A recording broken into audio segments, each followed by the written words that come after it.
Niagara false کے ارد گرد شدید برف باری نے ہر طرف برف کے ڈھیر لگا دیے تھے۔ درجہ حرارت اتنا کم تھا کہ اچھی گرم پوشاک اور دستانے پہننے کے باوجود باہر زیادہ دیر رکنا مشکل ہو رہا تھا۔ لیکن میرے اندر موجود مہم جوئی کا جذبہ مجھے فالس کے کنارے تک پیدل چلنے پر مجبور کر رہا تھا۔ میں نے اپنے بیٹے سے کہا کہ وہ میرے ساتھ چلے اور ہم دونوں مل کر یہ برفیلا سفر کریں۔ ہم نہ صرف پیدل چلیں گے بلکہ اس مہم کو ریکارڈ بھی کریں گے۔ ہم نے نسبتاً صاف راستے سے اپنے واک کا آغاز کیا اور پہلا دروازہ عبور کیا۔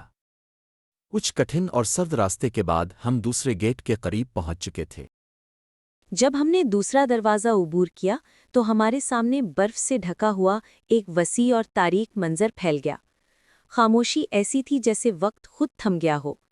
اس گہرے اندھیرے میں کینیڈا کی جانب سے جھلملاتی روشنیوں نے گویا اندھیرے کے پردے میں چمکتے ہوئے ہیروں کی طرح منظر کو روشن کر دیا۔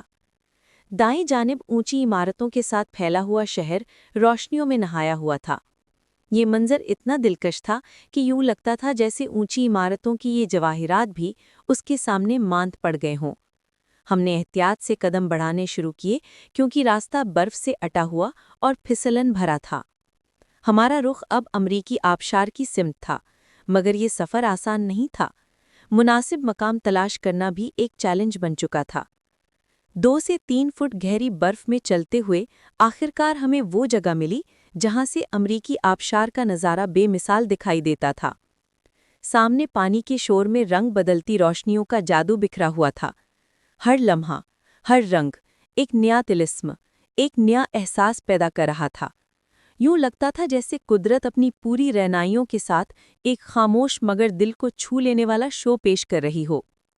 پانی پر پڑتی روشنیوں کا جادو ایسا تھا کہ ہم سردی کو بھول گئے اور کافی دیر تک وہیں کھڑے اس منظر سے لطف اندوز ہوتے رہے۔